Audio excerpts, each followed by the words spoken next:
Welcome to Networks Professionals.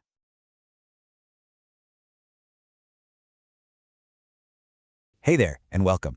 Every single second, it's just mind-boggling. Billions of pieces of data are flying across the globe. Whether you're sending a quick text or streaming a movie, it all feels completely instant, right? But behind that incredible speed is this really elegant and surprisingly organized journey. Today, we're going to follow a single piece of your data and pull back the curtain on the hidden digital postal service that makes the entire internet work.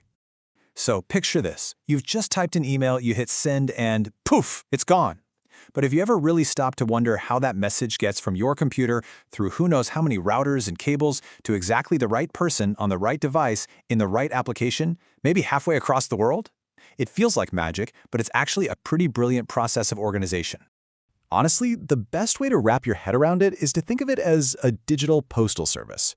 Your data isn't just, tossed out onto the internet hoping for the best. Nope, it's carefully packaged, it's addressed, and it's sent on its way. And then, when it arrives, it's just as carefully unpackaged. This entire system is what we're going to dive into right now.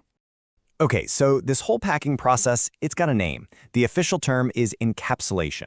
It's basically the process of wrapping your data in multiple layers of instructions. In that analogy, putting a letter in an envelope and then putting that envelope into a shipping box, that is spot on. Each layer adds a very specific instruction for the journey. So, let's get into the nitty-gritty. How does this packing process actually happen? How does your data get all the instructions it needs to navigate the complex highways of the internet? Well, it happens in 4 key steps, or layers. You can think of it like an assembly line in our digital post office. First, one worker specifies which department the package is for. Next, another one adds the full global street address.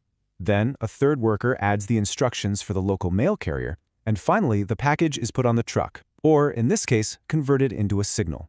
Let's break down how each of these steps actually works. And here's a really cool little detail.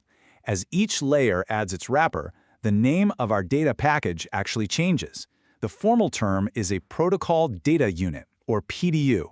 It starts as just simple data, and with each step, it becomes a more complex package that's ready for its trip. So let's watch how that happens, piece by piece. Okay, so it all starts with your raw data. The very first wrapper it gets is a TCP header, and that turns it into what's called a segment. Now, this header's most important job is to add a port number. A port number isn't a physical thing. It's more like writing "Attention, email department" on an internal memo. It tells the receiving computer exactly which application, your web browser, your email client, your game, is supposed to get this data. All right, so our segment now knows which application to go to, but it needs a global address. So it gets wrapped again, this time with an IP header. And that turns it into a packet. And this is the big one. The IP header contains the source and destination IP addresses. These are the full digital street addresses for both the sending and receiving computers. This is the info that routers all over the world use to forward the message to the right country, the right city, and the right street. Almost there. The entire packet gets one more wrapper, and this turns it into a frame. This adds 2 things, a header and a trailer. The header contains the MAC address.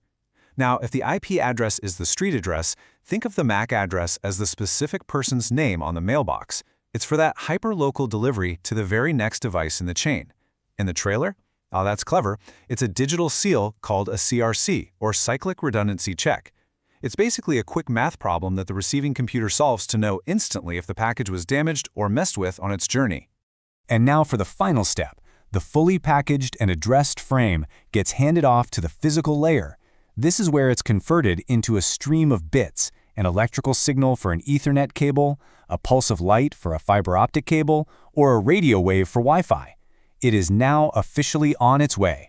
So our package has zipped across the internet and it's arrived at the destination computer, but it's still covered in all those layers of wrapping. The job is only half done.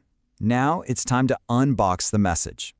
This reverse process is called, you guessed it, decapsulation. It's the methodical unboxing of our data. The receiving device looks at the outermost layer, reads the instructions, rips that layer off, and passes the contents up to the next layer to do the exact same thing. And it all happens in the exact reverse order. First, the data link layer gets the signal, it checks that local MAC address, and unwraps the outer frame. Inside is the packet, which it passes up. The network layer then checks the IP address, confirms, yep, you're at the right place, and removes the packet header. And finally, the transport layer reads the port number inside the segment header, knows exactly which application to send it to, and delivers your original, pristine data. The message has arrived.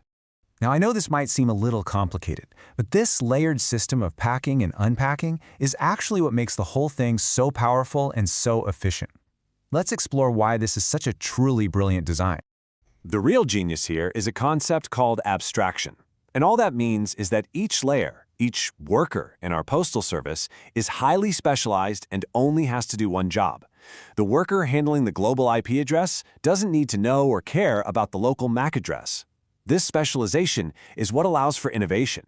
You can invent a whole new way to send data, like a new kind of Wi-Fi, without having to reinvent the entire global addressing system. This layered approach is also how the hardware is designed to work. A local switch, that little box connecting devices in your home or office, it's a simple worker. It only needs to peek at the outermost frame header to read the local MAC address. It's just the local mail carrier making a delivery on your street. A router, on the other hand, is like a massive regional sorting facility. It needs to unwrap that first layer to look at the packet header, read the global IP address, and figure out the best path across the entire internet. Each device is perfectly specialized for its task. So when you put it all together, this layered model gives us three incredible benefits. First, abstraction, which keeps the system simple and lets it scale up. Second, reliability, with that built-in error checking to protect our data from getting corrupted, and maybe most importantly, interoperability. This is the universal postal standard that allows a device from any manufacturer in any country to speak the same language. It's the fundamental reason the internet just works. What's really amazing is that this entire system of encapsulation was designed decades ago, which is a testament to its incredible foresight. It is scaled from a small network of researchers to a global network connecting billions of us. Which, it leaves us with a pretty fascinating question to think about. As we move into an age of quantum computing and instantaneous global connection, what will the next great journey for our data look like? Thanks for watching.